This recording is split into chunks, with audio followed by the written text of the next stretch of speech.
Okay, well, we'll get underway. It's just after 1 o'clock. Welcome to this meeting of the Infrastructure Committee. Recording is operational. Yep. The first thing to check is apologies. We do have one apology from Councillor Ferguson. Councillor Smith is online. Everyone else is here. I think so. Can we have someone to move that apology? Yeah. Okay, second. Declarations of conflict of interest. Anyone got anything to declare? No matters lying on the table. No speakers at the public forum today. And confirmation of agenda. Resolution that the agenda be confirmed without additional alteration. Do we have someone to move that? I'll move that. Thank you, Nikki. Aye. All in favour? Confirmation of the minutes of the meeting held on the 27th of February of the Infrastructure Committee. And the resolution is that the minutes of the 27 February 2024 Infrastructure Committee meeting be confirmed as a true and correct record without alteration. You all happy with that? Someone move that, please. I'll move that. Ready? Someone second it. It'll be either you or me, though. I'll second it. Thank you. All in favour? Aye. Thank you. Right, we'll move on to item 1, additional parking restrictions under the traffic and parking bylaw. I'll invite Ben Greenwood to the table. He will report to us. Thank you. Yeah, so this is a routine operational lines and signs type report that we're all familiar with, and I guess we'll take it as read and open to questions. Very good. Thank you. Any questions? Just to, I know in the financial section it says it's within the current budgets. Is there any indication of the cost? To install and all the changes? The report's not costed in its entirety, but okay. Typically from a site to soft, these are in the order of $100 to $1,000 depending on how many sites or lines. So we're talking $10,000, $20,000 or less.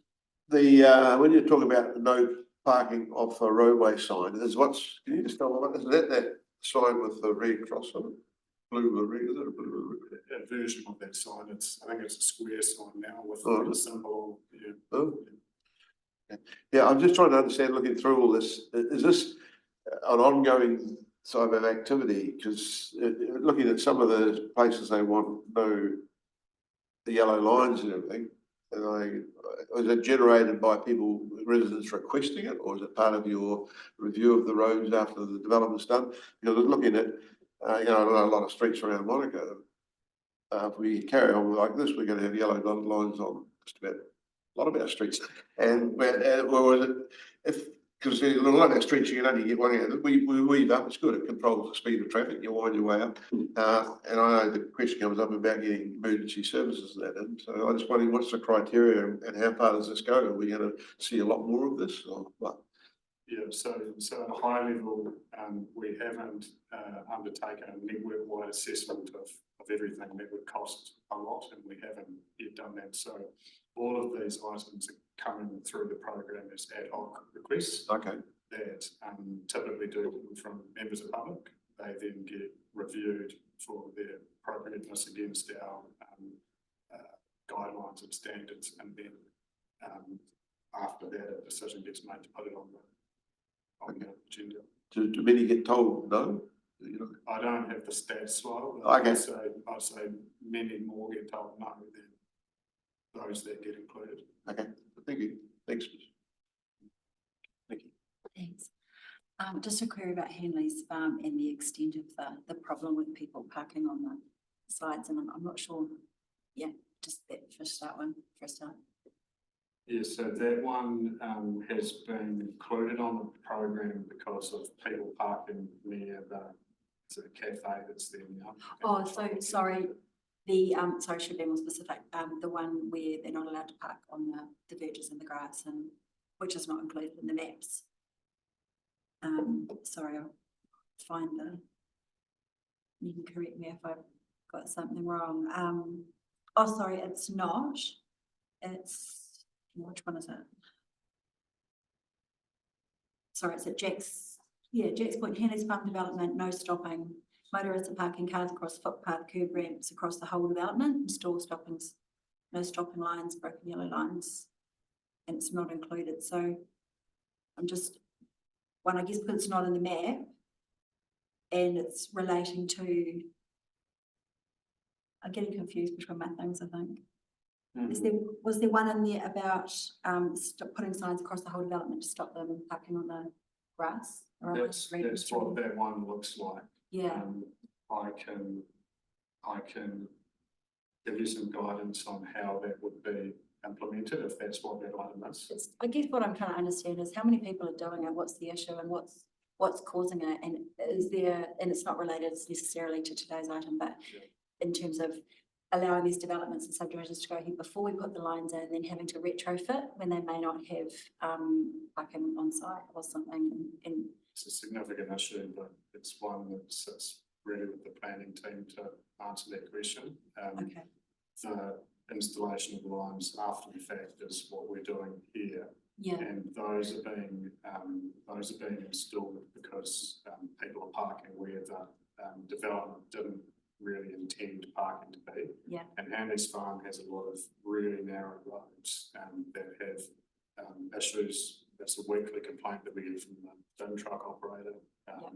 And the less frequent complaint, but theoretical complaint about keeping it open for emergency service vehicles. yeah. So that's the reason why we're putting these lines up. Yeah. They're not going everywhere. It's just where those issues are occurring. We need to be able to react to address them. Yeah, sure. Thank you. And just one more question. It's just about the Cemetery Road one, which is on page 20. So we're putting no stopping in, but there's some areas there, I just want to clarify, there's some areas there that look like they're, you know, indented for parking. They're going to remain, it's just the other. Yeah, so the no stopping signs will be for verge parking. Yeah. And yellow lines will be for vehicles which are parking on the road. And so if there's any ability to retain parking, which clearly if there's indented parks, those aren't captured. Good, thank you, I just wanted to be clear. You have any questions, Quentin? No, I'm all good on those ones. I've just got a couple. So firstly, I think Lyle asked this question, but I think he said most of them are raised by members of the public rather than necessarily by staff. And I guess that members of the public also includes, like you say, the bin truck company and emergency services. So most of them coming from those suggestions. Yeah, I don't have the stats, but again, I would say most of these are raised by members of the public. But as I said to Lyle, my feeling is that most requests also get declined. So these are the ones that have been assessed by council and determined to be necessary. Okay, thank you. I just had a query. The ones where you have got the no parking off the roadway signs, there's a few different areas.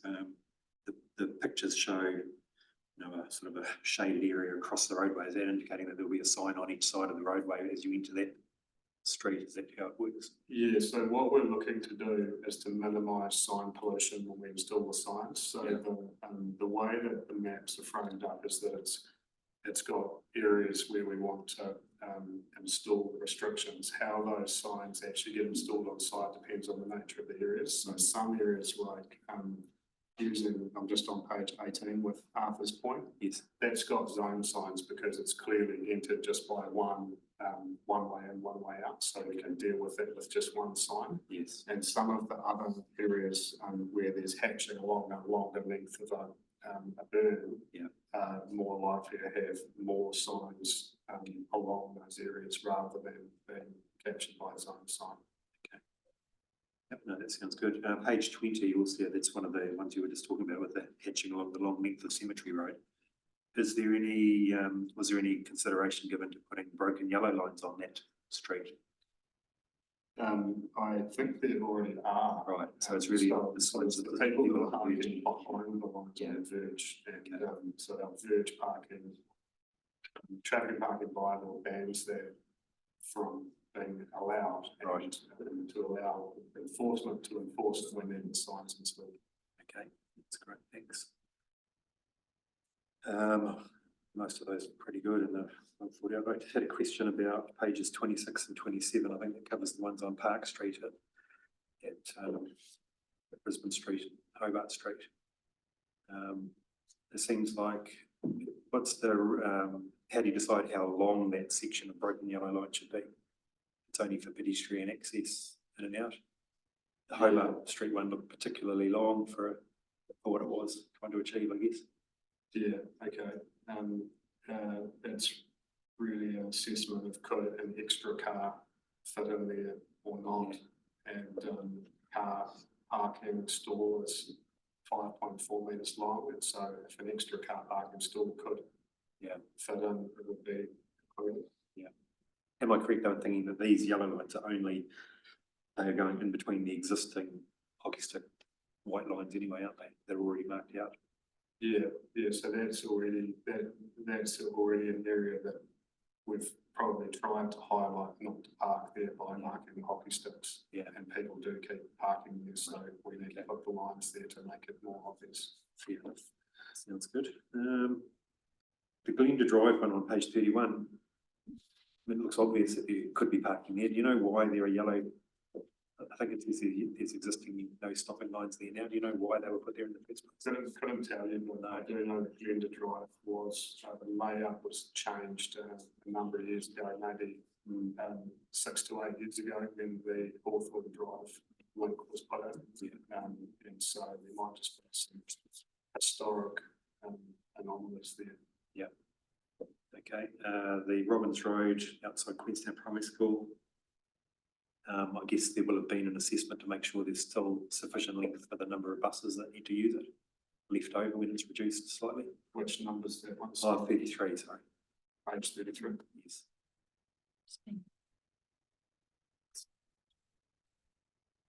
Yeah, so that one came about due to site distance issues with buses parking near the entranceway.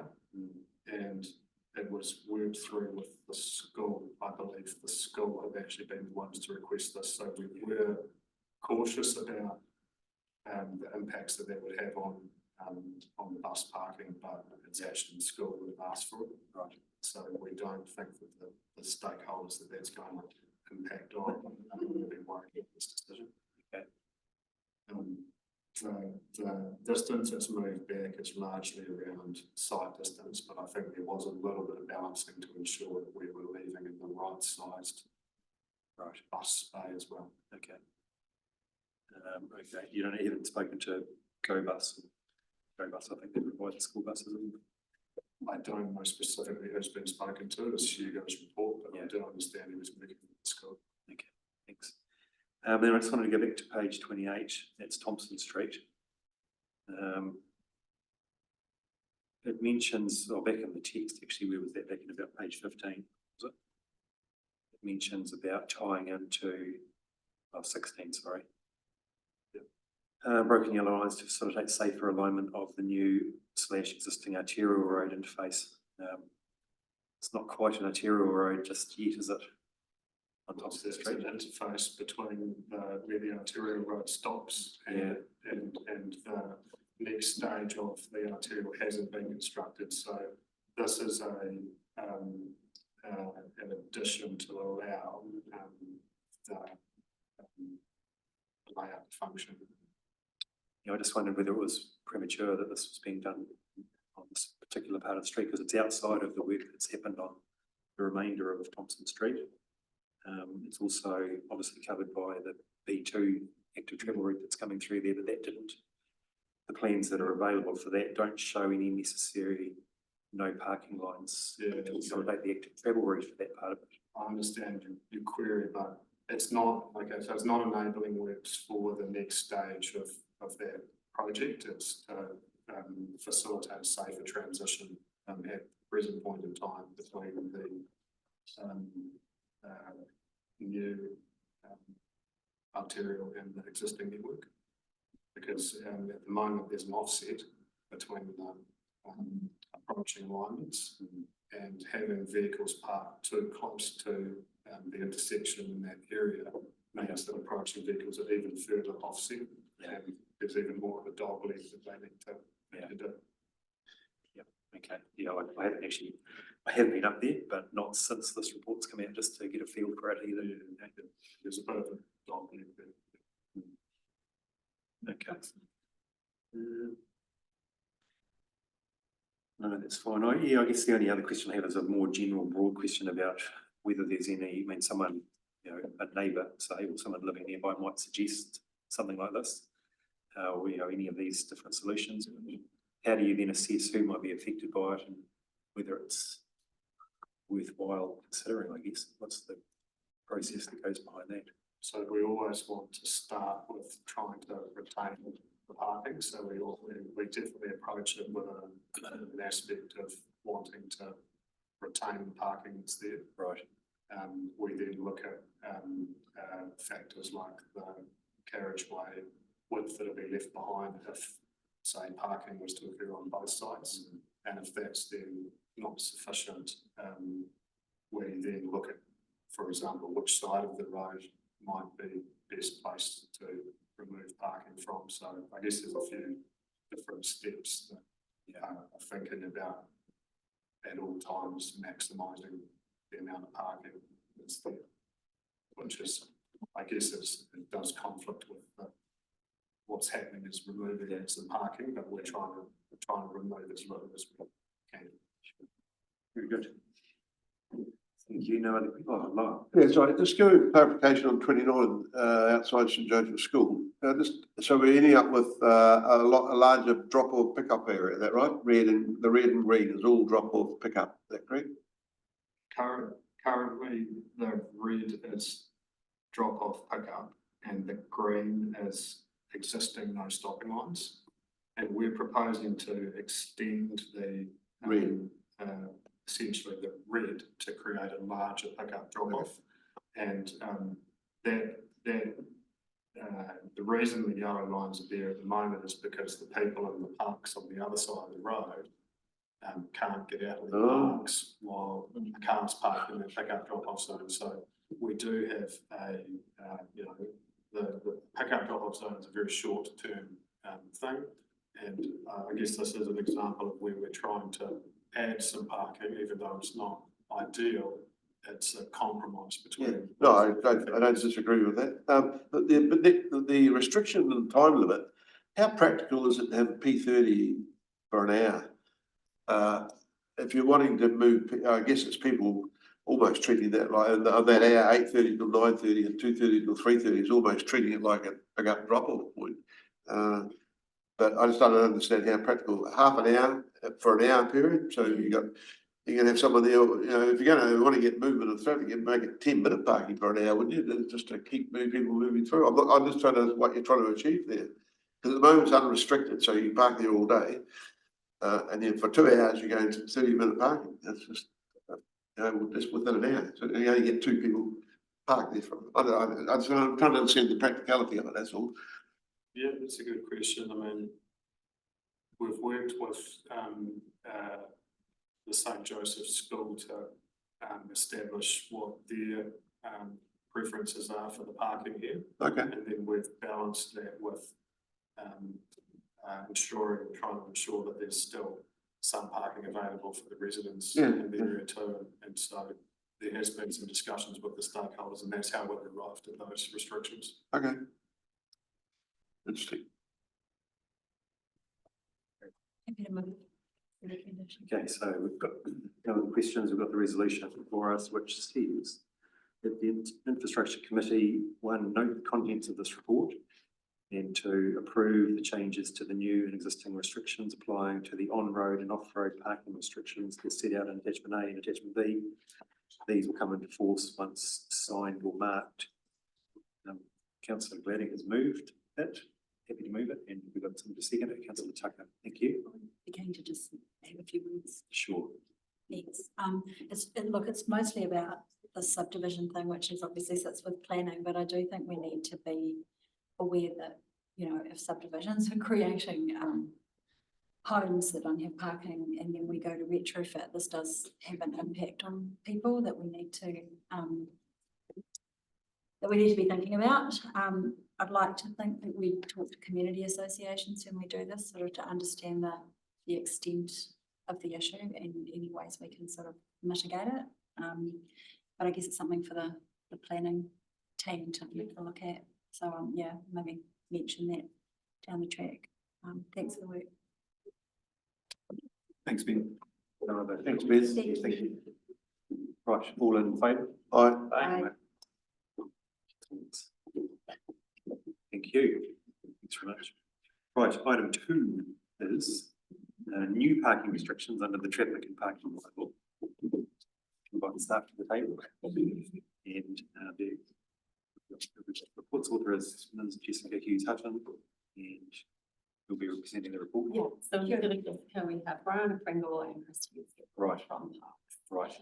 That's right. Up to you. Yeah. Thank you. And yeah, parking restrictions in existing car parks related to reserves. Report can be taken. Do we have any questions? Yeah, I do have some just clarification. So I'm just worrying about the confusion. So normally when we refer to a P10 or a P, which would be a P6, for instance, usually it refers to the number of minutes. You usually have a P10, a P30, a P60. In this case, it's hours. I just wonder whether, you know, we've got some confusion there around how we notate these things. How do we tell the difference between P10 versus a P10 minute versus a P10 hour on the signage? We'll make sure through the chair. Go for it. Yeah, that it's P10 with the hour, it's written on that sign, so it's clear for whoever's parking there. And it's not just P10. I think there are similar signs at Frankton, aren't there, for 48 hours, 48 Yeah, hour parking zones. Yeah, so anyway, to just be mindful of that with the signage. I mean, how do you choose 10 hours versus 12 hours or 24 hours or whatever? It's sort of 10 hours is a funny number. Yeah, this is sort of standard in our reserves, and that's the time, well, for some of them that we've been using for the 6-hour ones, it's dependent on the reserve and the activity in the reserve or what's related to it. So the P10 was adequate time for people to go to work and come back if it was an area where people were working. But for the reserve ones, where we're restricting all day parking and allowing reserve use, that's where we've limited it to the P4 or P6. Yeah, and yeah, as you say, if it's in reserves, it should relate to the use of the reserved, shouldn't it, rather than the peripheral uses. But yeah, well, I appreciate we've got some. Is Grey Street, for instance, that's a local purpose reserve, is it? That's actually QLDC freehold land, but it is next to reserve land. So it's relating to the reserve land along the highway. Currently, yes. So, and is that recreation reserve or local purpose reserve? It's a mix in that area. It's a mix, along the okay. highway. Yeah. So, right. So, I mean, obviously, if it's not reserved, then we're not really restricted by that principle anyway, but others might be. I'm just wondering, are we sort of enabling, I mean, even 516, but that's not reserve either, is it, at this point? It's just freehold. No, that's right. Okay. Are there any cases where you think we're sort of pushing the limits of what is reasonable on recreation reserve land? Not with what we're proposing in this report. Yeah, okay. All right, no worries, that's all. It's just a quick one off the back of Gwendolyn's comment, just about the 10 hours. It's sort of not enough for an overnight. Are we intending, is the parking, is it 24-hour, that restriction, or is it, I might have missed that in the report. It is to prevent long-term parking, so overnight and for. It's to prevent long- overnight parking. Yeah. Okay. All right, so a resident you wouldn't be wanting a resident to use that, and, all right, it makes, People leaving cars for sale, et cetera. So that's all. yeah, I'm just thinking of the difference between, say, 10 hours and 12 hours, like if you did come home and you wanted to, your street was full, you know, and because there's parking down that street, I think residents permits, like Jan Robertson and so on, so I'm just wondering, what if residents do use it for overnight? And if this would be restricting that?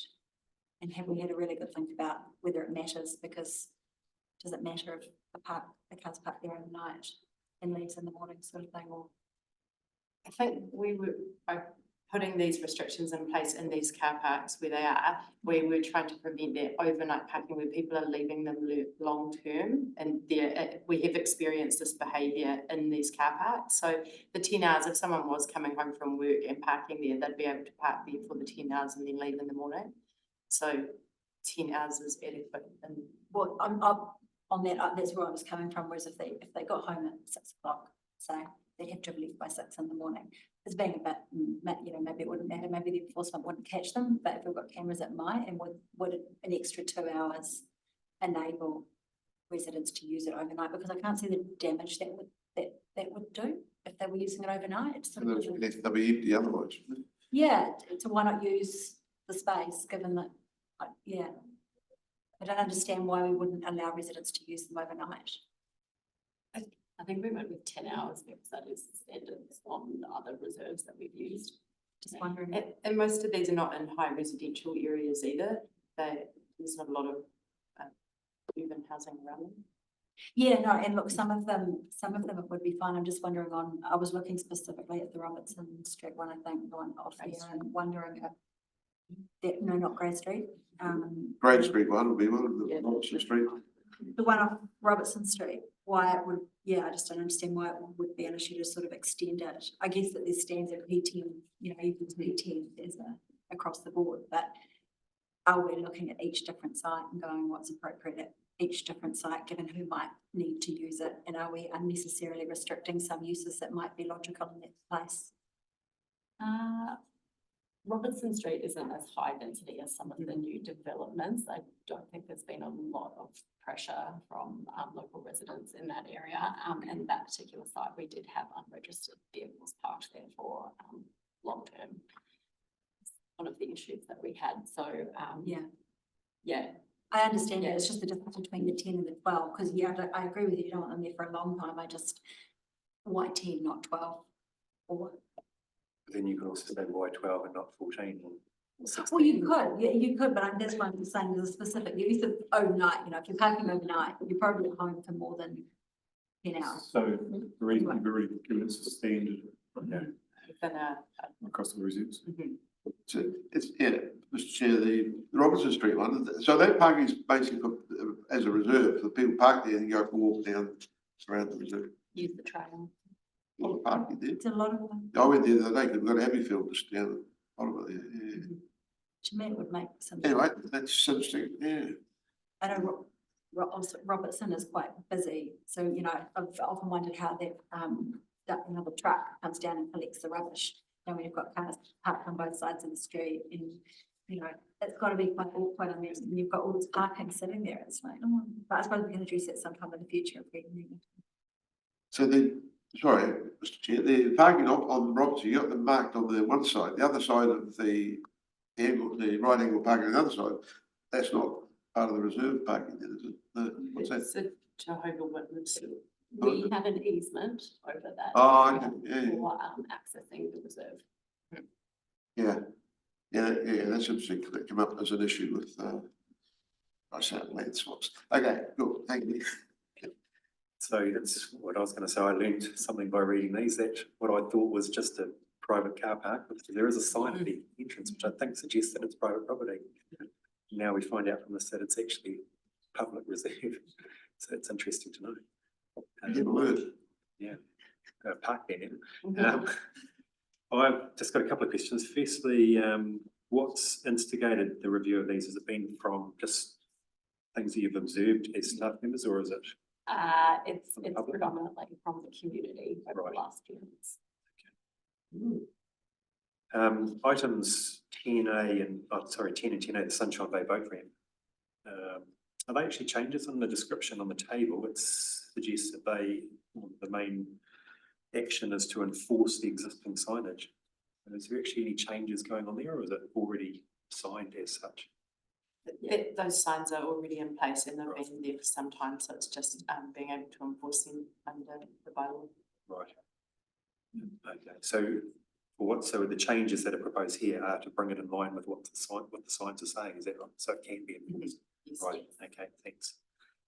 That was the questions I had on that. Yeah. No other questions. So the resolution for us for this one is that the infrastructure committee note the contents of this report and approve the proposed parking restrictions as set out in attachment A. These will come into force once signed. Do we have a mover? I have a mover. Okay, and a seconder. Any discussion? I just wonder, sorry, no, I've had my chance for questions. Okay. Yes, all right, okay. If it's a question, you have had your chance. Yeah, no, that's right. Right.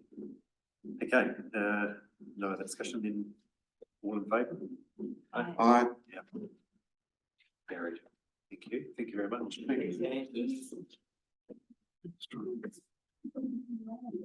That's probably the name she found.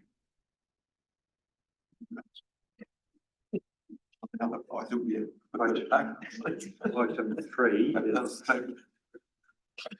Item 3 is additional parking restrictions under the traffic management, traffic and parking bylaw 2018, licensed occupied for contact. So I'd like to invite the staff to the table. Sure, go for those I haven't met, spaceship, haven't been anyway, but building engineering manager. Very good. The report's author is Ms. Kim Anderson. That's me. That's you. Thank you Yes. very much. So I'll leave it to you to present the report. Thank you. So this report is slightly different to what I'm sure you guys have seen in the past. It is a parking change and restriction that we're asking for. It's actually a part of a license to occupy application that was submitted back in 2021 and was approved, but this was a condition, a part of that, to have you guys review and sign off on the changes. So I take the report as read and any questions. That's usually. Do we have any questions? Sorry, can I see a wee bit of clarification on that? So you had way back 2020, where are they? 2021, You had a license to occupy, it was approved. yes. And you say some of this was a condition of that. Yes, so the license to occupy was put back to the applicant with a number of conditions, and one of them being that this report for the requested changes that they want to implement as part of the license to occupy has to be run through the committee first. Okay, so what's the license to occupy was for what area? So this is the area outside the Fork and Tap on Buckingham Street. But they don't get license to occupy in the parking area, do they? So that's what they're requesting. So they're wanting to input some infrastructure to extend the footpath, install bike racks, and generally make that area safer and beautify it. So that was on them to want to do that, but obviously we need to remove the 3 car parks. I understand. So they've got license to occupy over that area we're talking about. Yes, subject to this. But not the loading zone area. For that entire area, they want to install the loading zone for the corner and for the street, public use, and then remove the 3 car parks to install the. And they've got license to occupy over the loading zone area too. Yes. Thank you.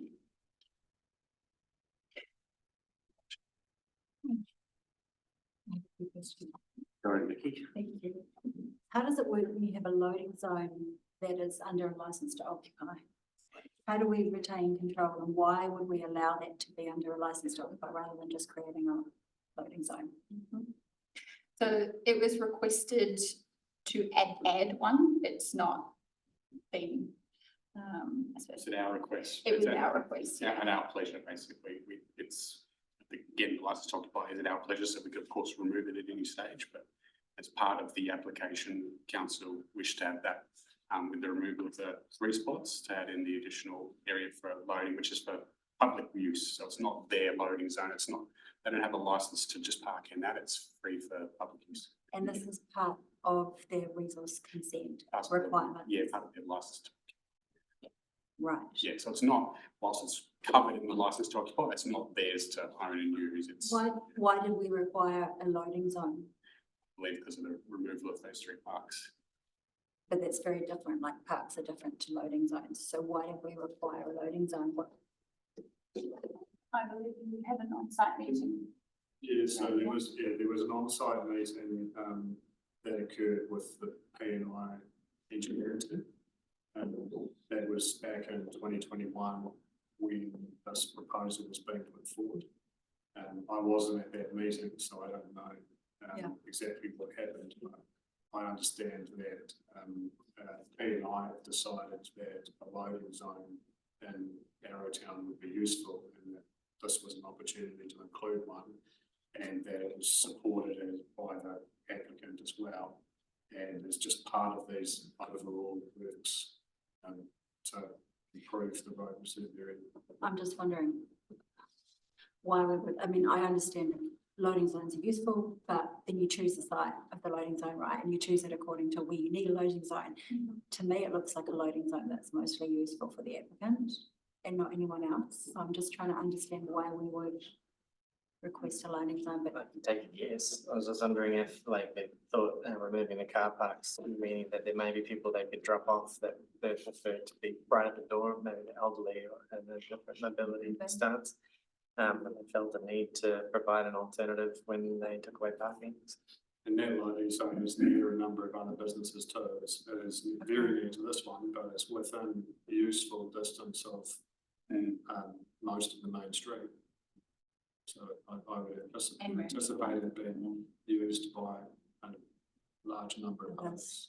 okay, that's great. I do have a few others. How many car parks total are being removed when you take into account the loading zone and the others that are being used? Currently just 3. So the loading zone, that's area that's proposed, is not a parking zone at the moment. It's just gravel under a tree. Okay, that's great. That's good to know. Have we talked to the community association? Yes, so that was another condition of the LTO, that they receive a PAG approval or No, the community associations and not the business and promotions association, but the community association. So not until this has been fully prepared will it go to the community for notification or for comments. Oh, right. Okay. So we're agreeing it for notification. I should have realised that. Thank Sorry. you. That's really good to know.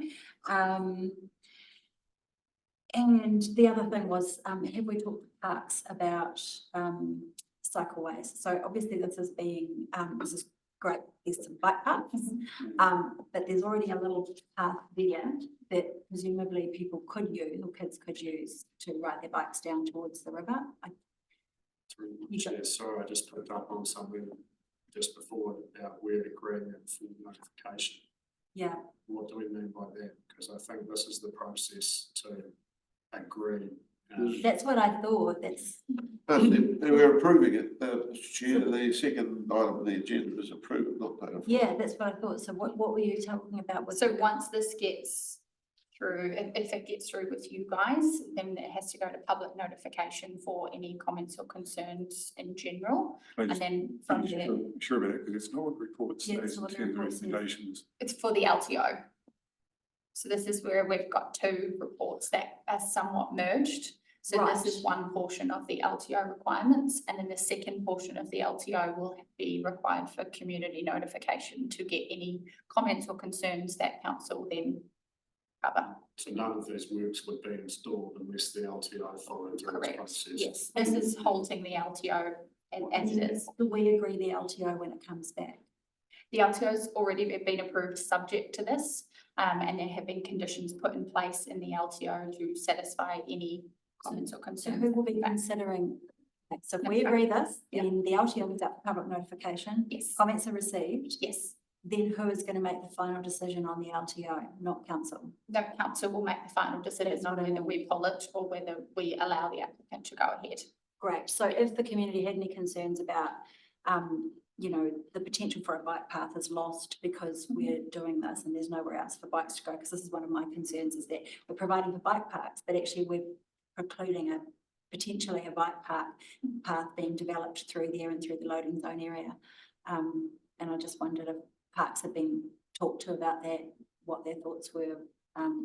Active travel, have we considered those things, and whether it's removing our potential? And then the other things, if we were to, I guess there's a question in here, the fee, I think it was $1 per year, if anything, For the license, for the license. yes, I believe that there is a minimum $1 if council request it.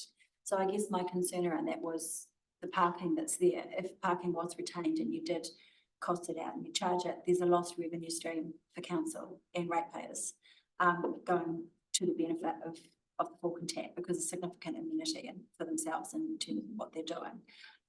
So I'm just a little bit concerned about the fee. Will that be part of the notification? It is still contained within the LTO license of a fee, but no fee as such, because it becomes more about health and safety and ensuring that there is a somewhat of a footpath and use for the general public, not so much as just for the Falcon Taps. So I just noticed that other people that have wanted to occupy space are charged much more significantly. I'm not talking about tables and chairs. I have had a look at other licensed to occupy. So I'm just wondering if that's gone through finance and whether there was an interest in, given the significant amenity for the applicant and the loss of potential revenue and potential, cycleway for the council and the community, whether there was thought to upping the charges, and whether that could be considered through the notification process. It hasn't, as far as I'm aware, no, but it was probably more so the fact that the applicant themselves were going to be doing all of the works and having no private benefit over it, essentially. I disagree with the no private benefit, but no, private occupation, but certainly private benefit. But yeah. Through the chair as well, I just got a quick comment, Nikki, in terms of the future cycleway. I think my understanding of this is that there would still be space retained behind the loading zone, and that overall this work is going to improve the accessibility of the area. I'm not sure how it would maybe remove an on-street cycleway, but there's still space behind the vegetation and screening. Yeah, I did even think about that, and my concern was that you've got bike parks, there will be people pulling in bikes in and out, and that space will be consumed. So maybe there's something that could go into the license to occupy about maintaining a throughway, so that it could be used as a cycleway, not just a car, not a bike. That area actually doesn't have any other bike paths through that area. It's an open area. Bikes got lots of times to slow speed environments. A bike path wouldn't connect up to any other bike path that I'm not aware of that I can think of. There are lots of in that particular part of the area. So I mean, for me, if I had kids, I would want them to be cycling off the road because you've got big buses coming through there. there's no other cycle path that right through that area. So I realise that, but there is access to the paths down by the river and so on, and it is a recreation area, and it might be somewhere that we want to put a path in the future for kids' safety. So it's just about retaining those options. And keeping in mind that areas that are council pleased too, so it can be revoked. But if it's revoked, does it have an impact on the resource consent? Because it's a condition. It's revoked as per the LTO. It's not so much as a resource consent section. It is come under the building resource consent that they proposed, but it's not so much as its own resource consent. So it's not a condition of the resource consent for the works currently being done. Perfect. Thanks for that. Thank you very much. Got a comment from the thank you, gallery. Chair, if I may make a comment on my tables. Just for some points of clarification, there's 3 community groups in Arrowtown, the Arrowtown Plan Advisory Group, who have given their support of this plan, and they are the group that provide guidance around the Arrowtown Design Aesthetic and guidelines. There's also the Arrowtown Promotion and Business Association, who are separate to that group. They've also come in support of this because of the need for more clearly defined loading zones at different points in the village, because we have a lot of issues currently with deliveries in both Ramshaw, Buckingham and Arrow Lane. This is seen to be an accessible point close to all three of those lanes. And it's also been socialised with the AVA, the Arrowtown Village Association, who in fact contributed some of the Aurora funding into the overall establishment of more bike parks and things within the village. So all three community groups have had the ideas socialised. And yes, there is varying opinions, re the loss of car parks and the installation of loading zones. This is seen as a way that this business is covering all the costs of establishing this area, so being able to improve the amenity without there being a cost to the ratepayer. But picking up on Tony's point around it being a slow zone area, and the idea to improve the amenity, not just for the private benefit there, because observationally, people like to leave their bikes there because of the observational security. They're parking their bikes in the temporary racks that are there at the moment and not necessarily using the tap as their destination, but using the village. So thanks for letting me share that feedback. Thanks, Nessa.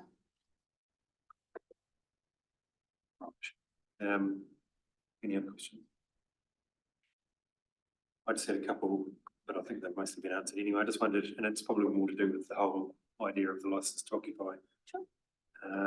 In terms of how they're assessed, does something like this set a precedent for any other business who has a parking space outside their premises wanting to use it?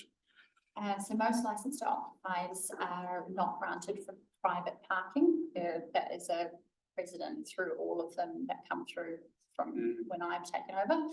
But that is a set precedent. No private parking licensed occupiers are granted. And it's, I think you might have already covered it, but is that fee of $1? Is that typical? Yeah, so all of our licenses are standard as a $1 fee if the council should request it. Right. So that is just the standard set on the license. Standard wording. Yeah, standard wording. Okay, Yeah. thanks.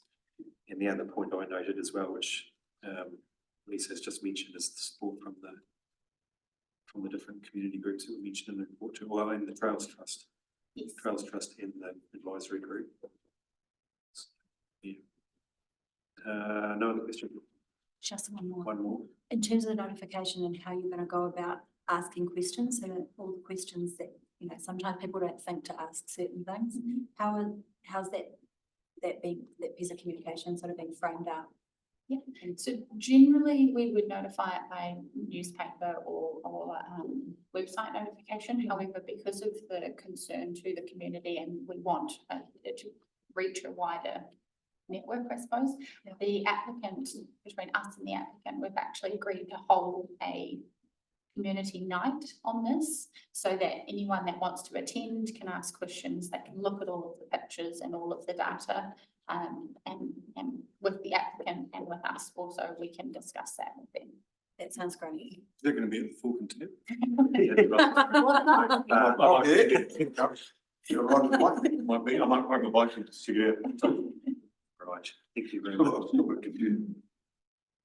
The resolution then before us is that the Infrastructure Committee note the contents of this report and approve changes to the new and existing restrictions applying to the on-road and off-road parking restrictions as set out in attachment A and B. These will come into force once signed and marked. Do we have a mover? You and second. Given that it's going out for notification. Yeah. Right, thank you. Any further discussion? Or any discussion? Just a comment, I still have. Yeah. I'm still a bit confused. I'm not asking, I'm just making a comment, and I'm sure you got it all under control, but with the last part of that resolution is these will come into force once signed or marked. So that could be tomorrow. And then the consultation will happen after that. Yeah, so it was somewhat put in there because I'm not sure if you have noticed, but there's wine barrels out the front of the Falcon Tap at the moment. So that was actually a complaint or a few complaints that came through in order to satisfy those complaints, we asked the Fork and Tap to remove them until such time that they actually had approval to put the hockey sticks and the loading zone and stuff in place. I wouldn't expect that the loading zone and hockey sticks are going to be in place No, until the wider installation of all the stuff is happening. Like, it would be an expectation that the parks are retained for as long as possible. And that we're not going to rush out and put the yellow lines into one. Okay, You don't need to write. the other comment is that this is the second loading zone we've approved for Arrowtown today, so you're doing pretty well. excellent. Yeah, that's very good. No other discussion. No. So all in favour? Aye. Thank you very Thank much. you so much. Thanks for answering. No problem. So that then brings our business to a close today and declare the meeting closed at 1:22.